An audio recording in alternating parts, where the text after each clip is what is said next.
around election time, candidates, they just can't do enough. They'll promise you anything. They'll give you a long list of proposals. They'll even come around with TV crews in tow and throw back a shot and a beer. I will promise you this, that if we have not gotten our troops out by the time I am president, it is the first thing I will do. I will get our troops home. We will bring an end to this war. You can take that to the bank.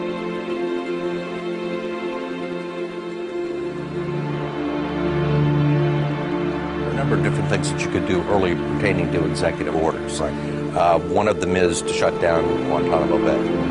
Another is to change interrogation methods that are used by U.S. troops. Are those things that you plan to take early action on? Yes.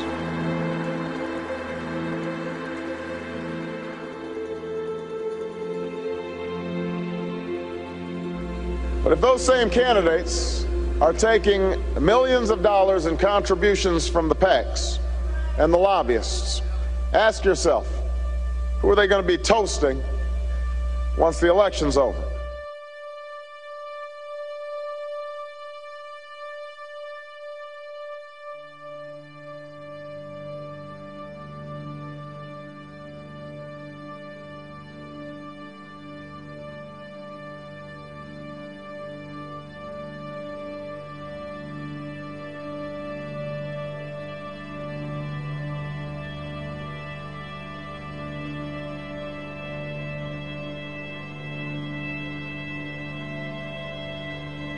You offer no change. You have the same foreign policy. You want more troops in Afghanistan. You're not talking about only going to war with a declaration. You don't want to deal with the monetary, financial crisis in this country. You want to keep, the system together for the benefit of the banks and the big corporations and the politicians. And what kind of change do you have on social policy? Do you care about sick people using marijuana? I mean, have you come out for that? He doesn't want change. He wants the status quo. And quite frankly, I am not expecting the troops, regardless of whether Obama wins, that they'll be home in 16 months. And that is just pure political talk. You can take that to the bank. I, Barack Hussein Obama, do solemnly swear, preserve, protect, and defend the Constitution of the United States. Today, in his press conference, the president made clear that he believes the law does allow him to make this commitment on his own. Listen to this for a moment, if you would. I'm not a Supreme Court justice, so I'm not going to put my constitutional law professor hat on here. Do I think that our actions in any way violate the War Powers Resolution? The answer is no. So I don't even have to get to the constitutional question. Preserve, protect, and defend the Constitution of the United States. So I don't even have to get to the constitutional question. Simply, sir, what's your reaction?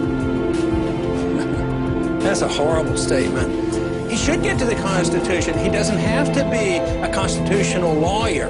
You take an oath of office to obey the Constitution. If we don't know what it says, how can we take the oath? The Constitution is very clear. You don't go to war without a declaration.